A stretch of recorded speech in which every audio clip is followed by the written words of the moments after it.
Hari ini tentang sosialisasi kerawanan dan pencegahan konflik menuju pilkada berintegritas dalam pemilihan Bupati dan Wakil Bupati Sanggau tahun 2024. Dari pemaparan beberapa narasumber dari mulai KPU, pihak kejaksaan, pihak dari kepolisian, kami bisa mendapatkan gambaran bahwa acara kita hari ini sebenarnya mencegah konflik terjadi. Nah, konflik yang sudah terpetakan tadi kemungkinan terjadinya itu penyebab utama itu mungkin kalau saya simpulkan ada dua hal. Yang pertama tentang netralitas penyelenggara, yang kedua tentang isu politik terkait dengan isu politik yang bersifat memecah belah bangsa.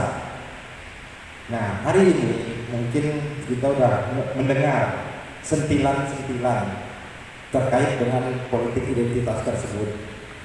Maksudnya, saya berharap kita semua yang hadir di sini berusaha untuk menjelaskan kepada masyarakat bahwa politik identitas itu hanya dapat memecah belah kita. Bahwa kita hari ini memilih pemimpin yang benar-benar membuat Sanggau ini lebih baik, bukan mencari pemimpin sesuai dengan identitas masing-masing. Artinya ini merupakan jalan tengah bagi kita semua. Itu yang pesan-pesan yang bisa saya simpulkan. Terkait dengan netralitas, hingga detik ini kami masih meyakini bahwa KPU, Bawaslu, pihak penegak hukum bersikap netral.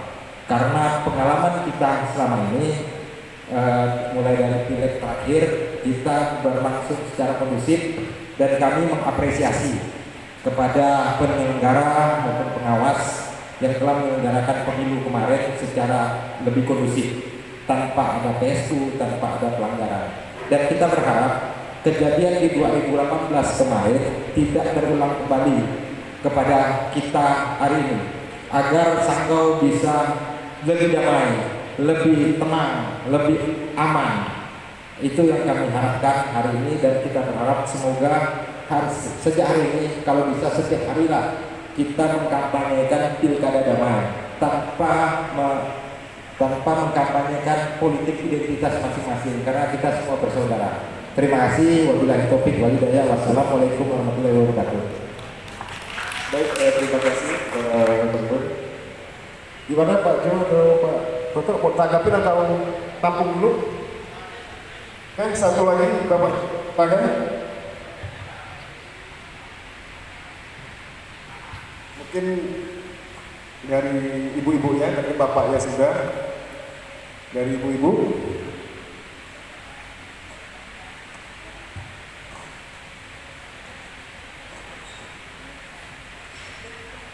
Oke, silakan Ibu. Hanya mewakili ya Bu ya. Assalamualaikum warahmatullahi wabarakatuh. Saya perwakilan dari Aisyah tentang pemilu kita. Saya mudah-mudahan ini hanya hanya pemikiran tentang serangan pajak itu. Pada saat terjadi di waktu-waktu dekat itu tidak ada kita dengar, atau tidak tahu lah karena mungkin hanya di kalangan tertentu, tapi setelah beberapa bulan muncul bahwa di sini ada. Tapi pada saat pemilunya malah kita nggak dengar itu Pak. Setelahnya baru ada. Nah kalau itu gimana ya Pak? Mungkin itu saja. Terima kasih. Assalamualaikum warahmatullahi wabarakatuh. Waalaikumsalam. Baik, Bapak Ibu, sudah tidak ada lagi ya. Jadi Bapak sudah ada dua penanya. Baik, silakan. Siap dulu. Dari Pak Toto dulu ya. Baik, terima kasih. Saya menanggapi dari pertanyaan Bapak dari Ormas. Lebih cenderung ke saran masukan serta mengapresiasi dari pelaksanaan kegiatan. Terkait dengan netralitas, kami jamin untuk aparat kepolisian khususnya, kami selalu ditekankan oleh pimpinan, baik aturan terkait dengan netralitas anggota Polri dalam kegiatan politik, itu kami diatur di Undang-Undang Kepolisian Republik Indonesia Undang Nomor 2 Tahun 2002, misalnya di pasal 28. Anggota Polri boleh terlibat dalam kegiatan politik apabila sudah pensiun atau mengundurkan diri dari jabatan kepolisian. Nah, tentunya. Terus terkait dengan isu terkait dengan politik identitas, ini yang menjadi daripada persoalan kita bersama. Tadi Bapak sampaikan juga bahwa inilah yang harus kita kampanyekan kepada masyarakat, memberikan pemahaman dan edukasi. Ini hal positif dan kami sangat mendukung.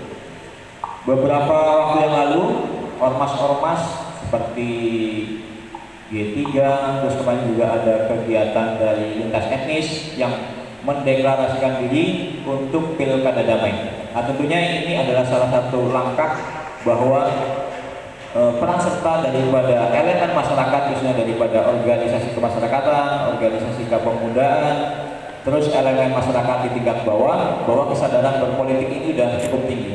Jadi yang diinginkan adalah bagaimana proses-proses demokrasi ini bisa berjalan dengan aman, tertib dan lancar, serta mengharapkan adanya pimpinan kita 5 tahun ke depan ini yang berintegritas tentunya, sehingga bisa membawa dampak positif dalam pembangunan khususnya di Kabupaten Sanggau ini. Terima kasih sekali, kami mengapresiasi Bapak, Ibu yang hadir di sini bisa turut membantu kami khususnya dari aparat kepolisian dalam mengkampanyekan pilkada damai. Nah, tentunya ini bisa terus dikembangkan sampai lapisan tingkat bawah, sehingga proses tahapan pilkada yang sedang berjalan ini sampai dengan nanti pelantikan dan pengucapan sumpah janji tidak ada persoalan-persoalan yang bisa mengganggu daripada stabilitas Kamtipmas tidak kondusif khususnya di wilayah kita. Mungkin itu Bapak, terima kasih saran masukannya dan tanggapannya. Terus menanggapi daripada serangan pajak, apabila ini ditemukan, ibu-ibu ya, apabila ditemukan ada serangan pajak ini biasanya pemungutan biasanya, ini yang sering terjadi.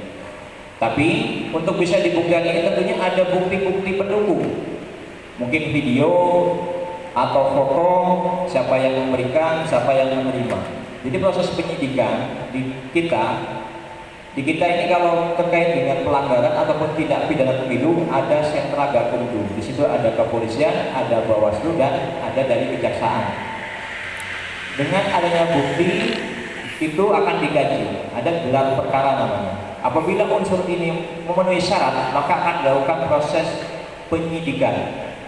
Pemanggilan yang bersangkutan, para saksi untuk bisa dibuatkan berita acara pemeriksaan. Apabila ini mencukupi, tentunya nanti dikaji prosesnya oleh sentra gakumdu apakah ini bisa dinaikkan untuk menjadi suatu persoalan tindak pidana atau hanya pelanggaran.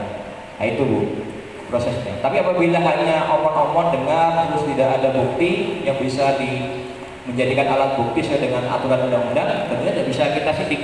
Karena barang ini kan hanya omong-omong. Omong-omong, oh ada serangan pajak di sini, dia ngasih duit sekian, tapi tidak ada bukti. Maksudnya bukti uang atau bukti yang penerima atau pelaku yang memberikan. Nah, tentunya ini harus dilengkapi dengan bukti-bukti itu. Mungkin itu Bu ya. Terima kasih.